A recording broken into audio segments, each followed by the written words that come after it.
Howdy, my name is Shawn. I'm a realtor here. I've been in real estate for going on 5 years from the Dirty Dell. Anybody? That? Oh, yeah. No, that's okay. And yeah, I'm excited to talk. I do a lot of social media across all platforms except LinkedIn. So I'm excited to chat. I'm Roland Baker. I'm a photographer, videographer. I have a production company called Overgiving. I'm also a local influencer, and I'm here just to help on the technical side of photography and videography and being online on social. My turn? Okay. I'm Joanna Arnold. I am a local real estate agent and investor here in Baton Rouge to the New Orleans area. I have been in the business this year will make 10 years, which is insane. And I feel like I just started.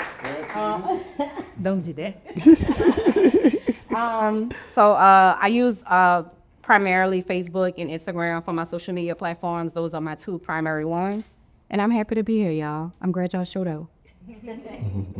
I'm Jalen Norwood. I've been in real estate for the past 6 years, and within the past year, I've been having a marketing company that I've been running full time.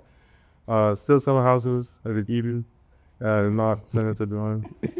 And so do a lot of social media. Started doing it for myself as an influencer, and people started paying me to do videos. So that's how I ended up getting a marketing company. Can you tell us somebody that you work with that we may all know that's in films? In film, what you talking about who I just worked with? So I just finished working with on a project with Amazon and Dr. J about the American Basketball Association. Done a project with Cox. Done a project for the Boys and Girls Club, which ended up going to Denzel Washington. So been having a little reach.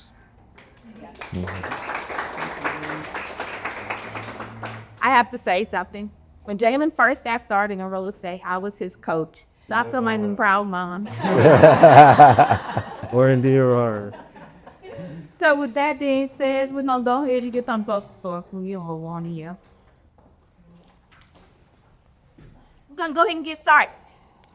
Tammy, you want to identify our first panelist? Yes, I have the pleasure of asking questions to Roland. So good morning and welcome today. So so excited that you agreed to be a panelist. And to help kind of prepare and structure this session, I've listed a few questions for you. So first one is, first impressions happen in seconds. What are agents unintentionally saying about themselves online? That's a great question. I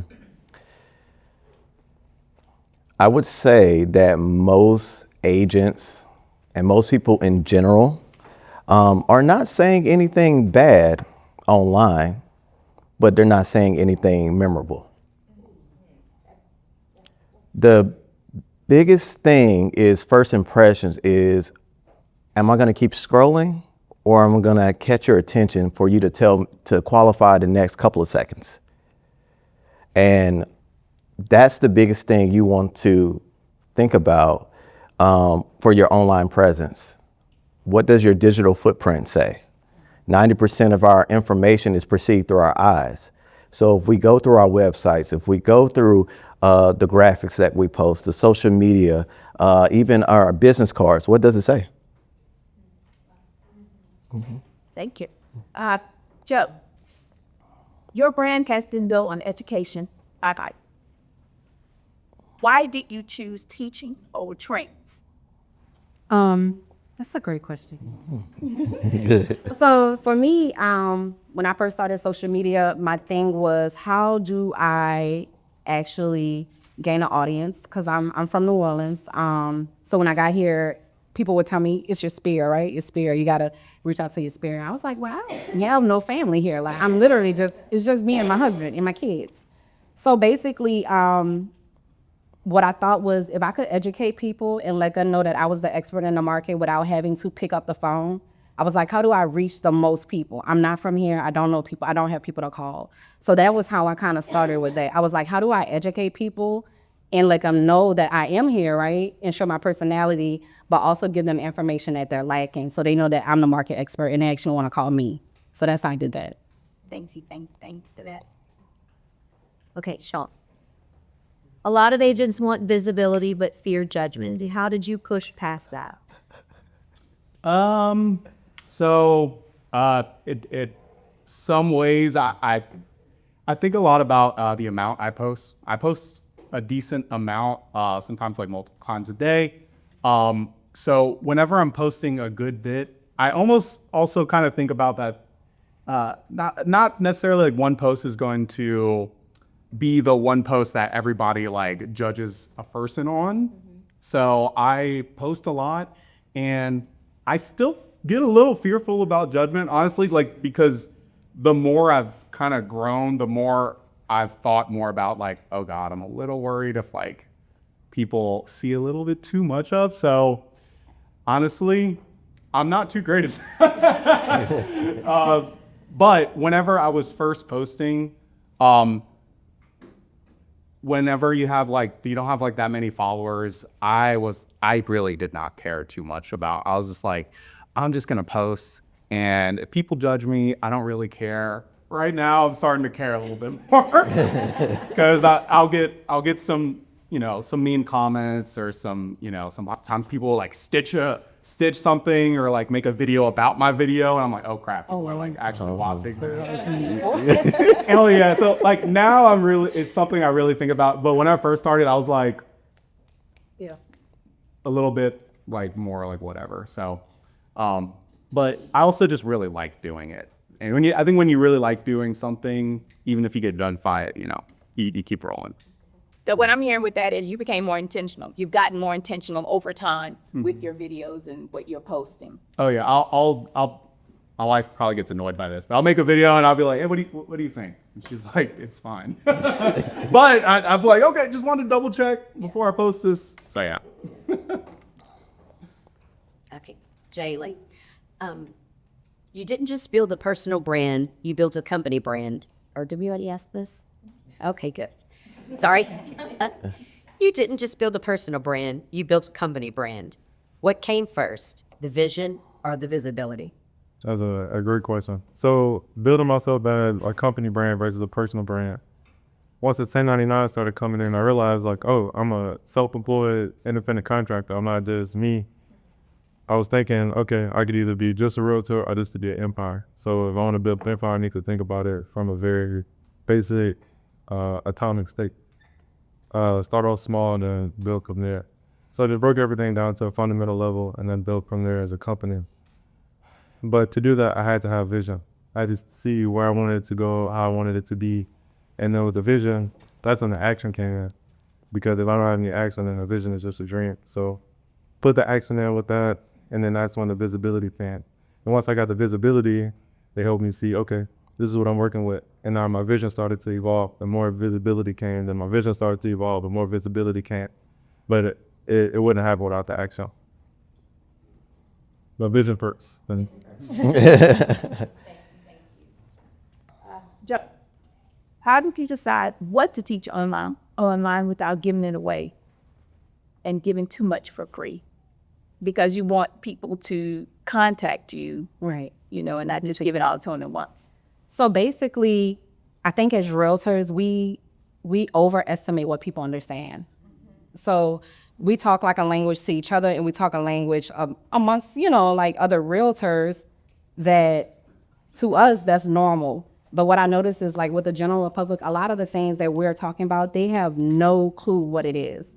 They don't know the process. They don't know what basic words mean. They've heard them, like they've heard an appraisal. But what exactly is an appraisal, right? We know what an appraisal is. So when you're on video and you're communicating that message, my thing was, I'm just gonna break down the basic parts of it so that people have just a foundation of it. They don't need to know everything, because that's where I come into play and I guide you through the situation. But at least for them to have a basic knowledge of it and to give it to them in a way where they feel comfortable to come to me. Because it's like they feel like they should know what an appraisal is, right? You get on the phone and you're like, hey, yeah, because the appraisal came in. They're not gonna say, what's an appraisal? Because they don't want to feel like they don't know. So yeah, just the basic level stuff, basic foundation. I don't really go into what happens when we get to the title company and all of that stuff. We're gonna get there because I'm gonna be your guide to bring you there. But I do want you to at least have a basic knowledge and feel comfortable. I want you to feel comfortable and not like you can't ask me no questions. So that's why all of my stuff is pretty basic. Yeah. I just came back from family reunion with Keller Williams, and they had a whole session on social media. And one of the panelists gave us words not to use as realtors. So what is that? Maybe I'll share. I think I'll have it in my notes. I think it's in my notes Okay. too. And the reason being is because of what Joe just said. Words that we're used to using every day in our everyday language as realtors and other industry professionals, the common folk doesn't know what they are. We assume that they do.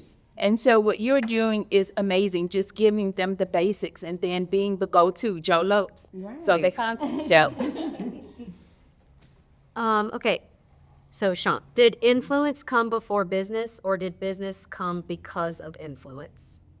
That's a real good question. Yeah. So whenever I started posting, I didn't have much business. And even when I grew my following a decent amount, I actually still didn't have that much business. It was like, okay, but it wasn't anything to like write home about or anything. It wasn't until I was like maybe about a year after I grew like my following to like over, like 10, 15,000 followers ish. That's whenever business became a lot more consistent. So I would say that I guess the influence came before that. It wasn't like I got followers and now they're going to automatically reach out to me. It was that. And then I would say probably, because I was consistent over time, they started to have a little bit more trust. Like, oh, okay, this person's actually doing the thing. And I think that's why more business has been coming in lately. That's right. I wanted to get to that. Just because we asked one person, if you guys want to chime in on getting back up, please do. I definitely want to jump in there. Yeah. I know all of us are probably were like, oh, your business comes from what you're doing on social media, and that is not true. That's not true. Social media is not going to save you. It never will. It's a compliment, not a supplement. You still got to make your calls every day. You still got to talk to your database. You still got to go to events. Do all the things that you're supposed to do. Because just sitting there posting on social media isn't going to save you. I totally agree. Correct. And I want to just throw in, because there's a myth that the numbers that you have on social media equate to financial gain. And so it's all about your positioning. There's plenty of people that I know of personally in different aspects that has 6-figure followings, have 1 million following subscribers and everything else, and do not make money, do not bring in business for themselves with their platform because they're not being intentional in their positioning. So you want to build a community, because that's what you're building. You want to build a community of buyers and not scrollers. Yeah. So. Say that again. Hit him with that one again. You want to build a community of buyers and not scrollers. So it's better to have 1,000 buyers than 100,000 scrollers. Also recorded that. Great, Mark. So Roland, how much does visual branding matter compared to captions, reels, and messaging? It goes hand in hand. I love that question. It literally goes hand in hand. And so when we talk about visual branding, we want to talk about intentionality. So a lot of times we equate high quality with, great visual branding. Now, high quality does help, but what you want hand in hand is that visual branding to stop the person, stop the user, to grab their attention. Now your captions, your messaging is what builds that trust, what builds that humanity of, I can relate to this person, I'm real with that person, and now I can trust actually utilizing their services or buying from that person. And so there's plenty of times where you've seen a great video, looks amazing, but the messaging is just trash. Yeah. It doesn't resonate with you, it's boring. But then you see somebody filming on a potato, and they have this amazing story, and you're locked in watching this video for 3 minutes, and you can remember it. It's all about, it's hand in hand. So understanding or taking the time to why we use visual branding, whether it's videos, photos, or graphics. Why do we use captions? Why do we use messaging so we don't overload? Because sometimes we're like, oh, I only got 30 seconds. I need to put everything in here. And so now it's distracting and they don't get anything from it. So at the end of the day, I always tell people to focus on that simplicity. Let's focus on simplicity of looking good visually, whether it's on a phone or whether it's on a big rig camera. And let's be simplistic in our captions and messaging, because like I said, the everyday user doesn't know into detail what we know. So let's make it very palatable for them to digest. And then if they really want to know more, they're going to reach out. They're going to ask questions. I have a follow-up about that. So follow-up is there a rule of thumb as far as the length of a reel of a video?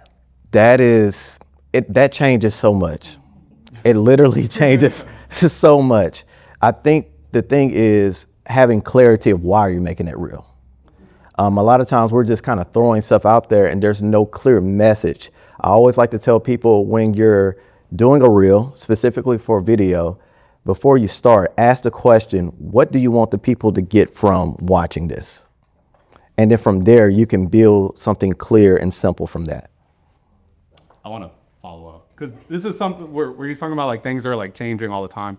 There's a lot of stuff that sometimes I'll post and I'm like, why did this blow up more than this other thing? So like, I'm sure if y'all are ever looking at real estate online, like Instagram or TikTok, you see those like really fast-paced videos where they're like going into the house and then they're going out of the house and then they're doing a 360 and then you're in the bathroom somehow and then you're in the backyard and then you're in the bird's eye view with the drone and you're like, what the heck? What does this house even look like? But whatever, that looked really cool. And like, I think a lot of people see that and go like, yeah, I mean, that's gonna hit, like that's gonna go viral.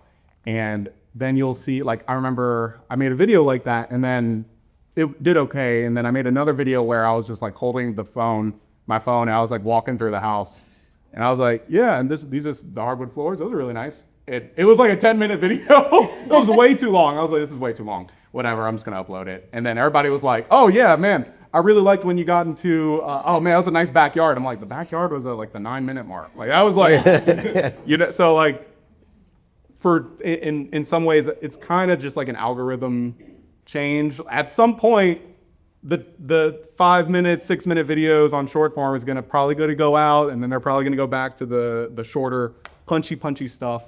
Just like baggy jeans are in right now, Used to be the skinny jeans.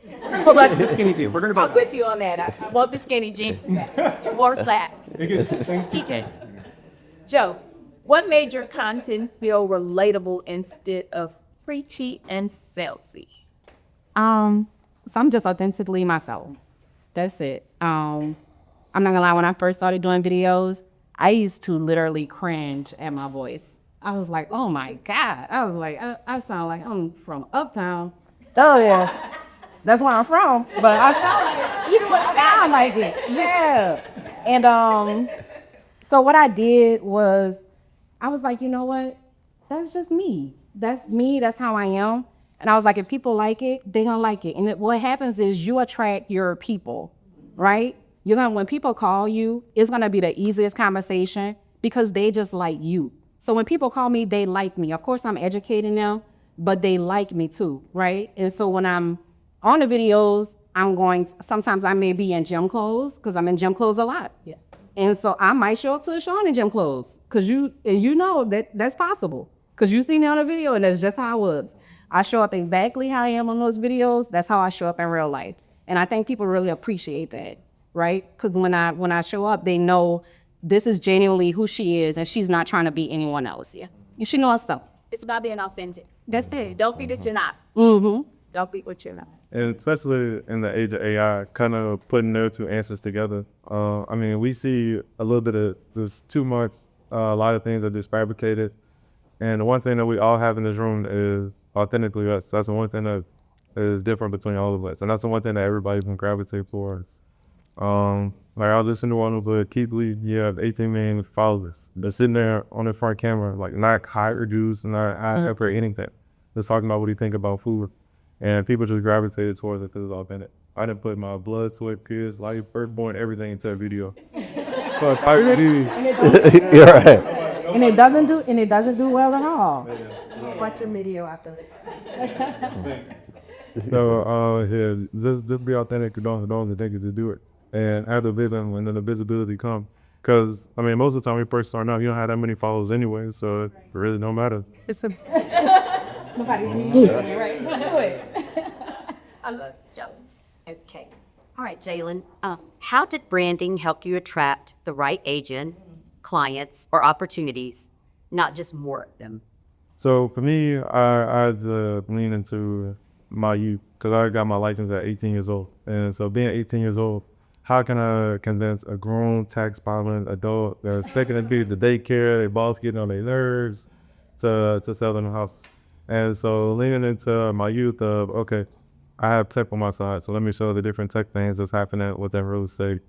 Being able to also just show the work I'm putting in up and coming. So if any of us at Keller Williams, we know about Bowl, showing myself doing a Bowl 100, that just show people like, dang, like you really putting that work in. Like showing myself door knocking.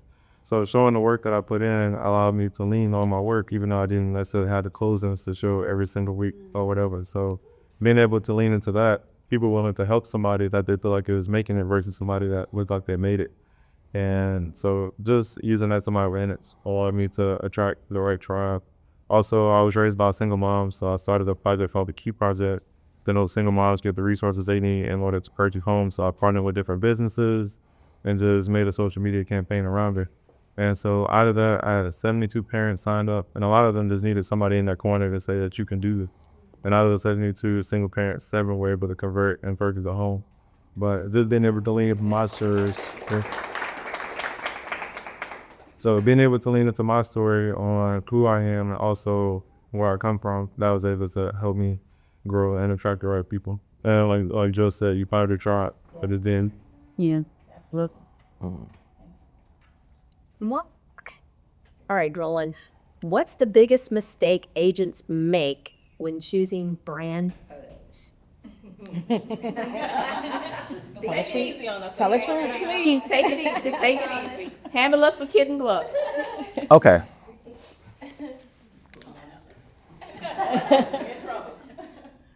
I would say a few things, but I'm gonna keep it very simplistic. Okay. When you're choosing brand photos or you're trying to have a branding session, a rebrand, it should start with vision. A lot of times we just go with, hey, I saw this person had this, or I like this photographer or videographer, this web designer, but we don't have vision for ourselves. And it kind of goes into the last question about, how branding, helps attracts that client. Well, I need to be very authentic to myself. My brand shoot needs to be very relatable to me, as in what videos I put out there, what photos I put out there. When people see and meet me in real time, they're like, oh, you're the same person I saw on social media. Right. And it's just, a lot of people focus just in general on perfection. And that perfection doesn't necessarily mean it translates to the people that you're trying to reach out to. So if you don't have that vision, like you have a great brand shoot, but that's not your target audience, it doesn't resonate with them. It doesn't come real or relatable. Actually, it makes you like, well, you look like everybody else, so you're actually replaceable. Exactly. That's very true. What advice would you give, let's say, someone who's coming in for a brand shoot? Do you have a questionnaire? What do you do that kind of gives them that, hey, I need to have a vision for this? Okay. Come in with 5 different outfits, different colors. Something I saw somebody else do. What makes them stand out when you have your brand session? So with me, first and foremost, I always like to ask, what did you see from me that you wanted to choose to have a branding session with me? Because I always believe, am I the best photographer or best videographer? No. But don't get it twisted. I'm really good. I'm really good at what I do. But you need to be able to resonate with me. Is it just because you just saw something? So let's have a quick questionnaire, a quick discovery call of what you're looking for. I'm gonna ask, do you have a vision? I will send out, hey, if you're gonna do this for branding sessions, if you're doing this for headshots, these are colors that you may want to think about that compare to if you're on a white background, the complexion of your skin, practicing, like everything. You're not a model. You're not a model. So don't put that pressure on yourself. Don't put that pressure on yourself. You want to show up how you show up everywhere else. And so from there, I give like a tailored thing of like, hey, this is what to look for. Let's practice doing this, this, and that. Let's build out that session so you actually don't feel like you're coming in and you don't know what's going on. You have a sense of comfortability and familiarity of what we're going to do. And then from there, you can actually choose if you want to move forward or you don't, or there's been times that we've talked and I say, hey, I think you're actually would be better fitted with this person and I'm going to make this connection. And I think you will have a better brand shoot with this person because we may not just, or I see something different that this person, this creator works very well with this type of people. And so that's just to answer that.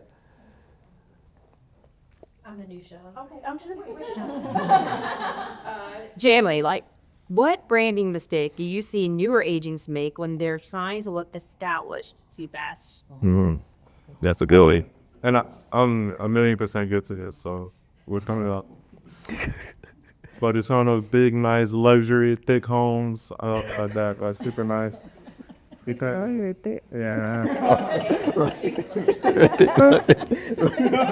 Because like it creates a big disconnect. It's only a small subset of people that's buying that type of home in this area. And so that subset of person also wants to go with somebody that has a track record. So if you don't have a track record to show them, then you already kind of lost that demographic.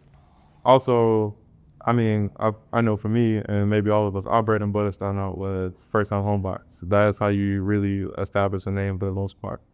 And so for first-time home buyers seeing you in these big luxury homes, I could be intimidating to reach out to you because they'd be like, oh, well, they wouldn't work with me because these are the homes that they're in. So going back to Roland talking about the communication, what are you communicating to the audience? If you're communicating, hey, I'm big, I'm established. And I go back to what I was saying about people seeing you on the come up are willing to work with you or help you out a little bit more versus looking to establish. So I would say stay out of those big, nice homes all the time so that you have access to them, but really communicate to your audience what they need to be seeing and giving them the education that they need. And I think that people tend to miss that when they first start out. Yeah. You kind of want to push to that big luxury because that's where you think you want to be. But give me $250,000, $275,000 homes. They sell faster than $1 million home. That was one thing that I had to retrain my brain when I first got licensed. I was like, oh, I'm going to sell $1 million house, not knowing any better. Yet when I look at how long it takes to sell that $1 million house, I could have sold 4 or 5 houses that equal that $1 million. So you, going back to what you said, that don't bite off more than you can chew, and you want to always be related to your clients and to your tribe. And can I say something about that? Absolutely. So I think too, like the messaging, I see a lot of agents, they put out the wrong messaging. I say this in a nice way. I see a lot of wrong messaging, and sometimes it could be, and we've all seen it, you'll see an agent that is very provocative. So you're gonna attract sleazeballs. That's what's gonna happen. You should be terrified to show a home because that's the message that you're putting out. And you're gonna attract those type of people. And even when it comes to, I'm not knocking it, but you always just wanna make sure that your message is clear. And I think Roland said this, because if you are telling people you can buy a home with a 580 credit score, you're gonna get people with a lot of bad credit. Right. And that's the message, you're putting out that message and you're gonna attract that type of person. I learned that very early on. I was like, you know what? All these people have bad credit. Credit can be fixed. Credit can be fixed, and I tell people that all the time. Credit is something that can be fixed. It's very fixable. But when you're putting that message out there like that, you're going to attract those people. And I'm gonna be very honest with you. Those people probably should not be buying a home. They're probably not in the position where they should be doing that. So messaging what you're wearing. Some of the ladies, it can be it can put out the wrong message. Yeah. And just to add to that, like statistically, single women buy houses more than anybody else. So if you're looking provocative, things like that, like you intimidate them, and they might not want to stand on side of you. Like the poser you taking the client, and they just bought the house. And then Right. They need to make sure Right. most men that are buying houses, a lot of times they're married. So now you're a threat to the white, and now you causing a little bit of friction over there. Let's say they like I didn't want to say it like Yeah, boy, from another population, you just don't want to put yourself in that position. I can remember when I first had license, I bought signs, for sale signs that had my picture on. I never did that. And I learned a very valuable lesson. Those signs are now in my storefront. Never to use, because I had men contacting me who had no intent, desire to purchase a home. They liked the picture, so they contacted me. So I learned very early on as well. My face will not be on a sign. But I got to be some comedian too. And Bro, how should someone prepare for a branding sheet if they don't feel confident on camera? And I'm going to add to that. And how do you make them feel comfortable during the photo shoot? Okay. That one's a little tricky. It's always a little tricky because I'm a person who always tell people we have to learn to be comfortable being uncomfortable to get what we need to get to. Photo shoots are not something that you do all the time, and you can kind of take that feeling for your customers. You're not buying a house every day. And so it's okay to not know what it comes to doing with a photo shoot. It's okay with I'm not the best poser. It's okay that I don't feel like maybe I look the best or everything else. It's understanding that this is a means to further my business. And so this is something that I need to do and I should be doing. And so honestly, I'm probably going to be uncomfortable.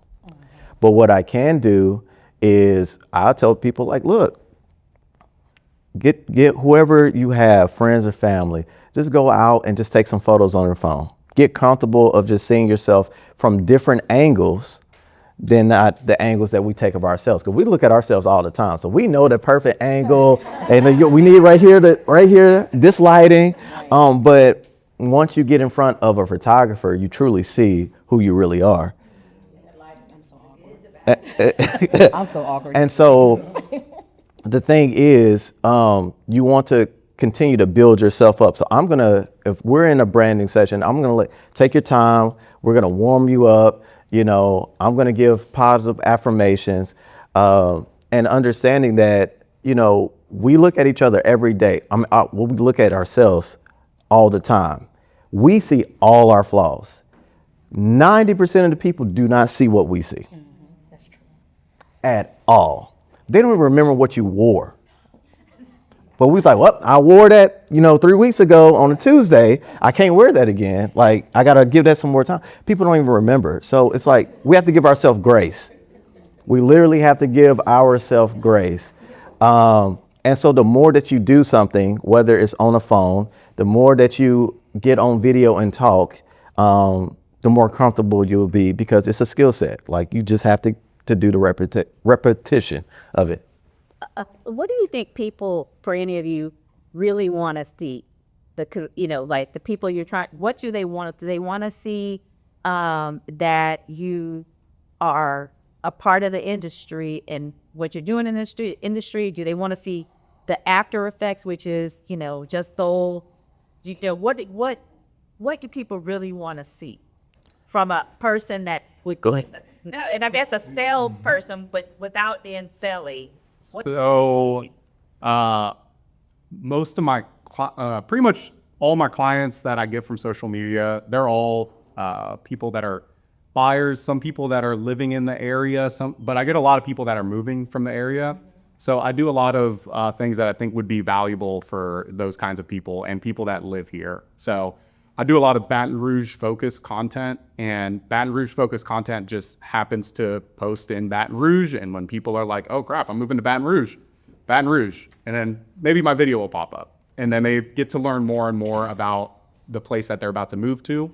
And then people that are living here also get to learn more about the city that they're in and maybe just didn't know anything. I know, like, whenever I moved to Baton Rouge from the Dirty Dale, but when I moved to Baton Rouge, I was like, I mean, I was in the LSU bubble, but I was like, man, there's nothing to do. But there's like a lot of stuff to do. I don't get up and go and do it, right? So like sharing those things, and I'm pretty sure like almost every realtor, if they have like a email newsletter, they post like, hey, here's these events that are going on, right? But okay, just take that and make it turn into a video. It's the same thing. It's just on social media. So whenever people, so I do a lot of stuff where I give a lot and show a lot, and obviously not everybody is reaching out to, work with me or anything like that. But I don't need everybody. I really don't even want everybody. But I get people that are that feel comfortable with me and that they watch my content, and then they feel comfortable enough to reach out. And a lot of them, like, I'll meet them and we just like click. I do get a decent amount, like most of my people are like around my age-ish. I get a lot of first-time home buyers, but like my relo people, like they're like, hey, this is my 4th or 5th house. I'm looking to buy in this like higher price point. And so I get those people too. And so I think you can give a lot. And I also do a little bit of personal stuff as well. I feel like now, lately, I've been leaning more into the personal stuff. It's just more fun to post about. But I think that's what can kind of help attract your people. But do a little, I do a lot. My content is a big mix of a bunch of stuff. So, but also I would say still post about like, you're just sold, to be like, I'm still working, I'm doing the thing, here's the proof. But also, that's not the most important thing. Here's more stuff that you're gonna like and enjoy. So, yeah, and I think to piggyback on Roland been saying this whole time, figure out what you want to tell the people, and then work backwards from there. Oh yeah. So more so instead of worry about what the people want to see, worry about what you want them to see, and then make that happen. I think it's about your audience too. Yeah. So who is your audience? Who are you trying to attract? And what are those people? You should know, like, So I started out with a lot of buyers. I knew what buyers wanted to hear. And when I wanted to transition to more selling, more listing side, I changed the message. So it's like, what do those people want to hear? What do those people go, right? Those are probably going to be families. It's probably going to be older people. So your message has to be for your audience. So you need to know who your audience is. I stopped doing a lot of buyer content. Every now and then I'll do it if I feel like it's very valuable and the public should just know it. But my goal is to get more listings. So that's my audience of people.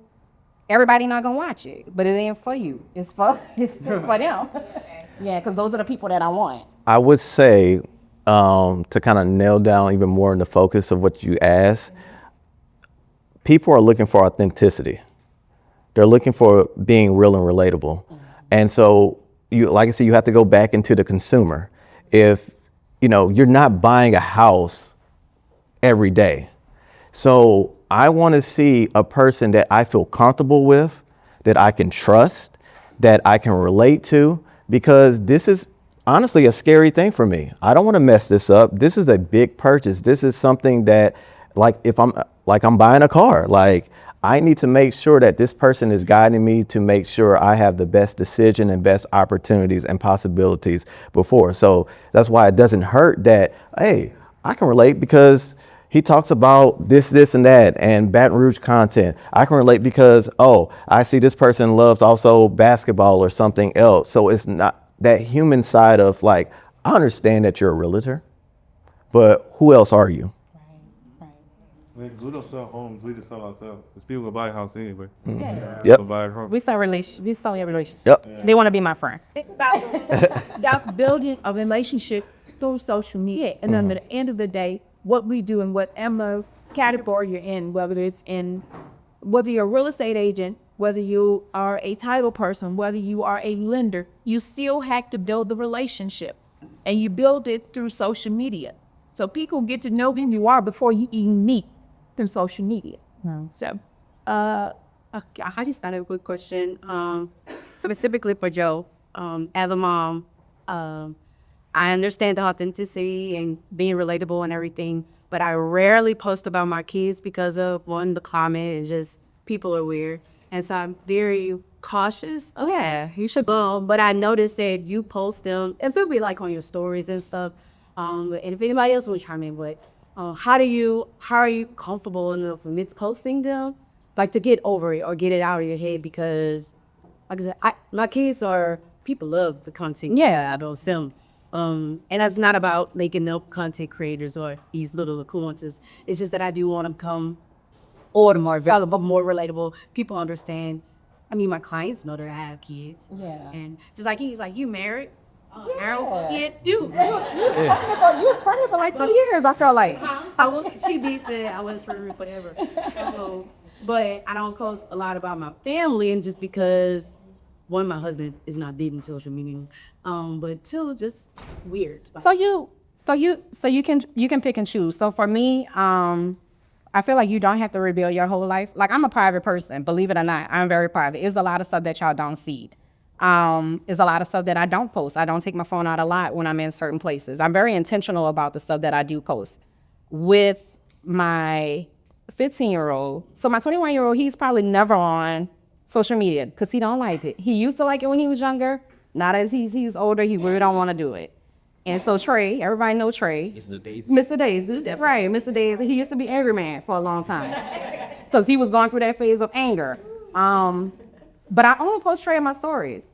Like it's every now and then you'll see him on my page, but for the most part, I only post him in my stories because I know that he was gonna disappear. So I'm comfortable with showing that. I do a lot of fitness content because and I post that mostly in my stories as well. And then I do food. So those are my 3 things. I'm gonna sell you real estate. You'll see me with Trey in the morning. You'll see me at the gym sometimes. And then you'll see me at food places because those are my 3 things. But we do so much more like throughout the day. I don't post my husband that much. And I started being very intentional about posting him more because people were starting to think I was single. I was like, okay. And I'm very like, if I'm doing stuff, I make sure they see my ring. Like this is like, I want you to see it. There's my ring, yeah. So you can do it, but you can do it very modestly. It doesn't have to be everything that you're doing with your kids. And you have little kids, so yeah, you definitely want to be protective of them.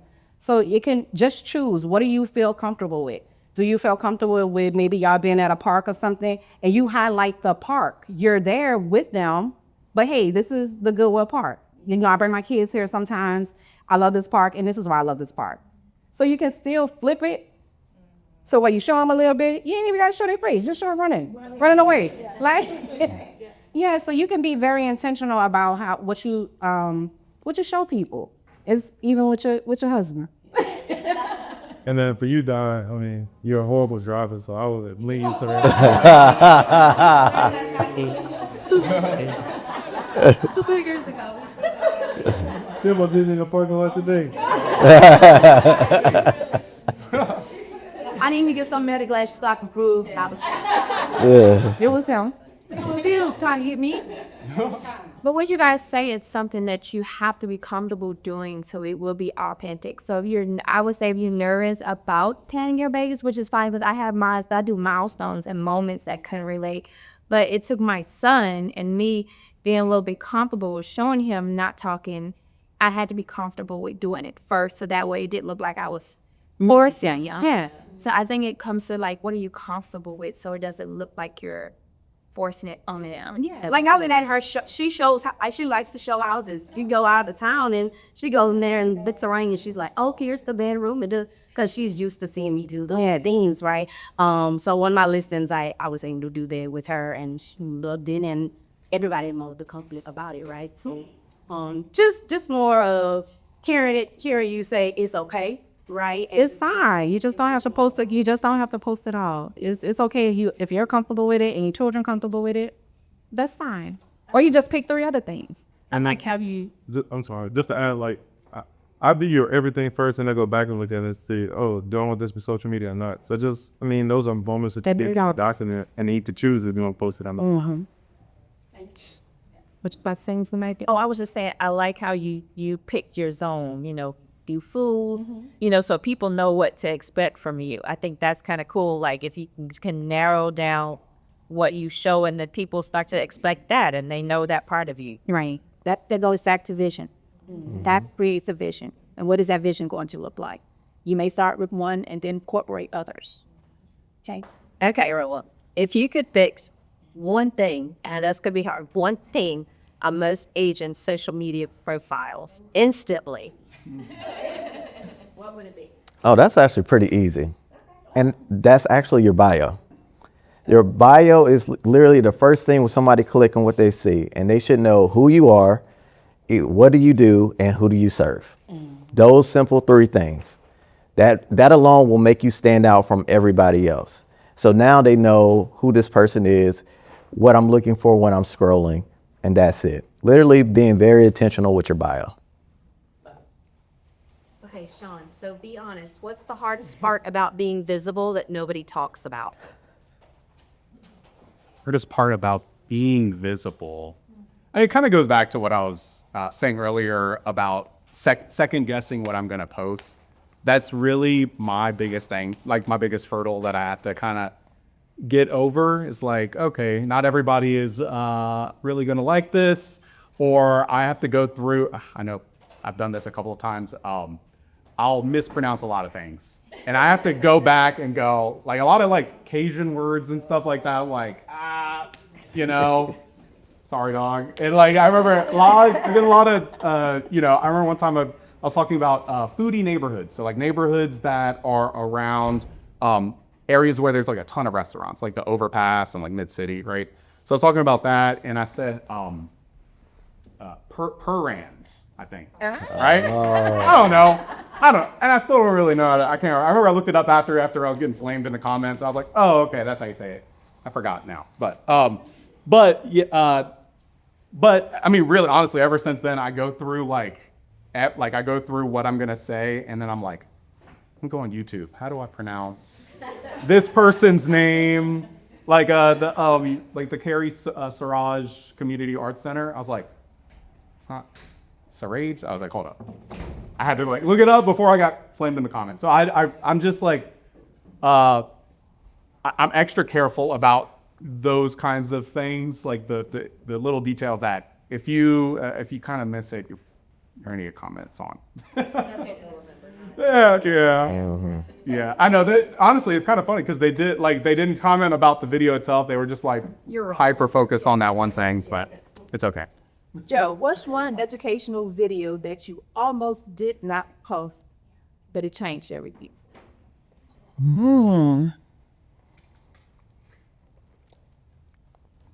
So I posted a video. Deanna sent me these questions. I read them, but I ain't answered. Yeah, I just want to tell y'all this. I've been running the last few days. So there was a video I posted one time. It was about I did a showing, and when we went in the house, the lady was like, I feel like somebody died in this house, right? So I was like, should I post? And it was I posted that a while back. I still get a lot of views on that video though. And when I was making it, I was like, man, that's kind of stupid. Right? I was like, that's silly. I was like, and people gonna think, now they're gonna be asking me questions if people died in the house and stuff like that. I was like, do I really want to open that can of worms, right? Because I was like, but when I posted it, I did something different on that video that I try to use in a lot of my videos, and it's a method of telling a story, but then educating somebody, because people like to hear a story. So I told that story, and then I told them that in Louisiana, that does not have to be disclosed. Like in some other states, you do have to disclose that, but in Louisiana, it doesn't have to be disclosed. So I educate them in the same way. And then I asked them to tell, a story about if it ever happened to them.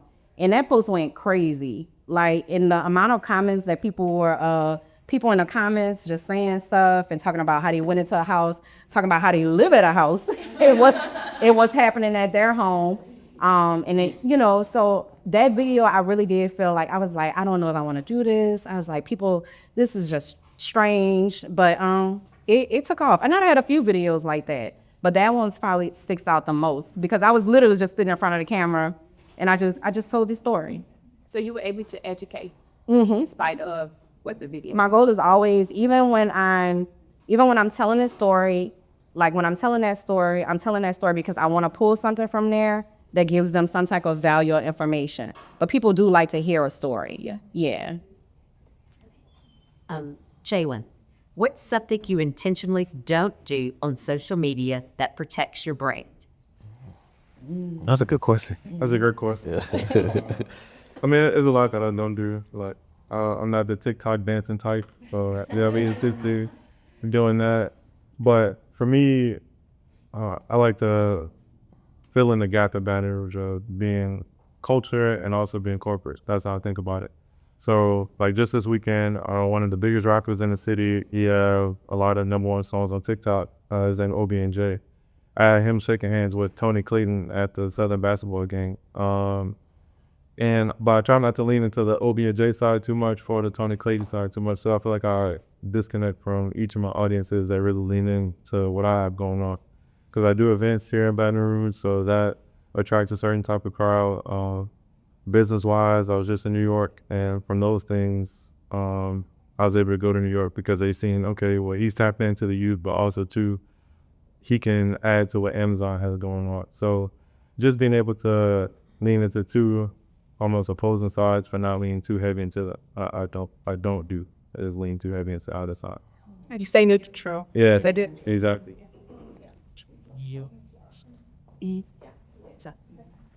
Any questions from the audience? Yeah. My question is specifically, if you have a spouse or significant other, how do you balance street content in your life, doing things, eating, going out, all that, with being present in the moment and also not taking it all? It's a good balance. It's a good balance. I mean, yeah. So your sons don't know. I mean, they support. I'm pretty sure Jalen wife supports what he does. And she knows sometimes you're gonna have to be in some of these videos.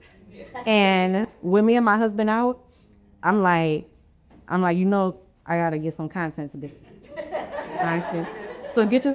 But it's quick. Like, cause we don't need to be filming like the whole time that we're out. Like, we just need a few little pieces, and I put them in videos sometimes 'cause I just want people to see them. But it'll be quick. I don't ask him to talk, cause he don't want to talk.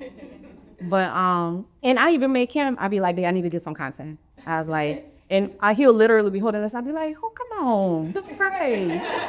Cause he'll literally be like, like he being forced to do it. So it's a good balance. I don't do it every time. I don't do it all the time. And so you can definitely balance it out. Yeah. Well, my wife is just as goofy as I am. So like when I'm out and if I'm filming something, if I'm acting silly and we're all acting silly, like she doesn't mind acting silly or filming. Sometimes I'm like, we'll go to an event and we'll film some stuff, and then she'll have some stuff that I was like, oh, you got some B-roll too that you could share. But I was like, okay, cool. So she's been like super supportive, but I've never been like, hey, maybe you should post and do your own thing, because like it's not her thing. Yeah. She just kind of is like, hey, it's awesome. Let's keep going and everything like that. But if I don't want to film, she's also like, yeah, don't film. So she's super supportive. Yeah. I asked my wife, I was like, so, you don't cry in the Toyota or Maybach? We gotta do that. We gotta do that. We gotta do.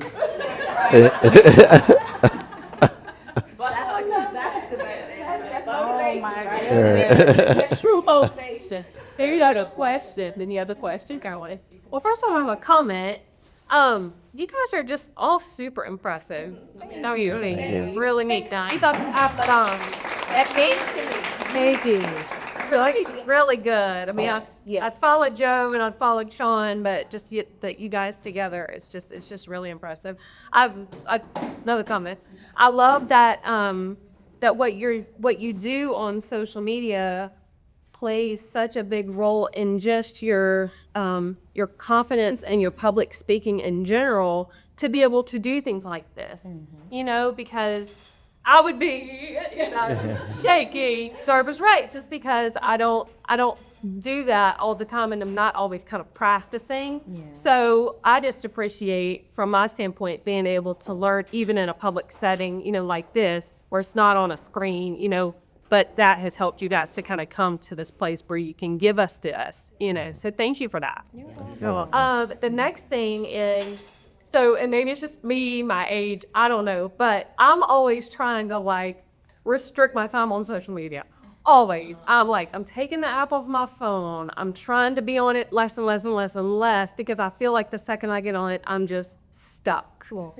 So, and especially if I post something, then it's you gotta go look and you gotta see, is somebody liking it, is somebody comment, and then you gotta comment back. So how do you balance with the amount of back and forth and the generation of just conversations that you have with people? How do you turn it off and then turn it back on? Or do you have times that you do that? Or is there a way that you kind of manage that? I do that. I turn it off. Sometimes I delete it. Okay. At night I don't. So after maybe 9:30, I'm probably not gonna be on my phone. I'm very intentional about it. And a lot of times on the weekends, if you watch my page, you see I post probably less on the weekends, unless I'm at some type of event or something. But mostly on the weekends, I'll literally get up and I'll leave my phone in my bedroom. Then I have another phone that's my business line. It doesn't have any apps on it. It doesn't have any apps or anything like that. So when I go to the gym and stuff, that's strictly for music. I almost got a little, one of the little iPod, the little old school one. Yeah, but I couldn't find one. But, so I'm very intentional about it. And yeah, the screen time it can get crazy sometimes. And you just gotta know when to shut it down. After 9 o'clock, even with my son, my 15-year-old, he literally puts his phone up at a certain time. Yeah. I'm after 9 o'clock, you gotta bring the phone to me, because you can't be on it all night. So you have to have some parameters into place where on Sunday morning, no phone. Yeah. From 6 o'clock to 9 o'clock, if you call me, I'm not gonna answer, because that's just my time to do my things, to center myself and get ready for my day. So I don't answer my phone during that time, and I don't answer it after I think my phone going to do not disturb at 8 o'clock. I don't answer it after that. That's good. Yeah. And I would say have grace for yourself too if you are scrolling, because these companies spend billions of dollars to design the iPhone for you to pick up when you wake up. It's billions of dollars for you to scroll, and it truly is they know how your body works biologically, and they make all these tweaks to make sure that you're staying on there as long as possible. So I do say have grace for yourself, but kind of what we've been saying all day, just have vision. For me too, if I know where I'm going, so I'm so locked in on that goal, I know that by me scrolling, I'm not getting to the goal how I'm supposed to. So for me, it's just having somewhere that I'm going at. That's then I'll be not scroll. Willpower isn't probably enough for me, but I have to have something else. But also just have grace for myself to know, hey, they spent billions of dollars for me to be sitting here doing this right now.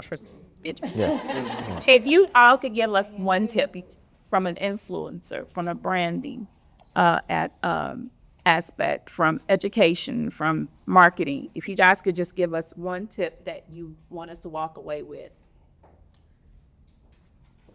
Oh, I was actually happy you said that, because I was like, there's something I do want to say.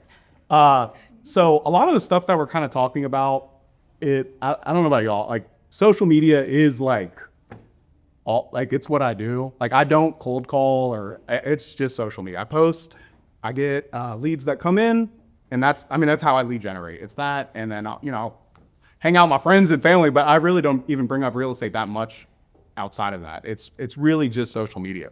So if you're thinking about a lot of the stuff we're talking about, consistently post and everything like that, it kind of just depends on what your lead generation strategy is. If you're I'm going all in on social media, then I think a lot of the stuff that we're saying is going to apply. But if you're I want to have a social media presence and post and, but I don't want it to be my everything or anything like that, I think that's completely valid. I would say you should still post, but it just depends. It should be something where if somebody goes to your page, they can see what you're about. They can go, oh, this is a real person. Okay, they're selling. they're living life, but it's not something where like a lot of us are like, you gotta post, gotta post every day, every 2 days. So just kind of think about where social media fits with what you want to do. If it's something you want to do, go for it. If it's something that it wants to be a supplement, right? Or something you kind of do, but you just want to have a presence, also think about that too, right? It can change how you make your content. I would say from a branding standpoint, if you don't take anything else away, focus on just being authentic. And I want to tie that in with that branding aspect is because we don't notice how much people actually watch us. Literally take all these little notes from social media to meeting in person. And to kind of give an example, normally I wouldn't share something like this, but I had a person that I met one time. And from our interactions and from social media, they took a note to a point that I got a call on a Wednesday. This person lives in New York, asked me, am I available on Saturday morning to fly down to do a branding shoot and fly right back the same day? While I gave suggestions of there's other photographers and videographers right there. You're in New York, you can throw a penny and hit somebody. But because of the interaction and because they feel comfortable, they were willing to go out of their way, spend extra amount of money to have a service because they wanted to make sure they was comfortable while doing that service. And that comes from you being authentic. You don't know who is watching you. You literally don't know, but those are the ones who are going to be watching until it's time and they say, hey, that's the realtor for me. You going to New York? Did you go? Yeah, did you go? No, they flew from New York here. Oh, I thought you were going Yeah, no, they book a flight. They called me Wednesday, asked if I was available. They booked the flight that day to come Friday night, rent a hotel, get a rental car, do the session, and then fly back Saturday that same day. That's crazy. So That's major. yeah. I guess I would say, because he took my answer, but definitely to be your most authentic self when it comes to social media. I think what a lot of people don't realize is that you don't have to be like every other realtor. We basically say and post the same thing. If you really think about it, we are basically saying and posting the same thing. It's the way that you deliver the message.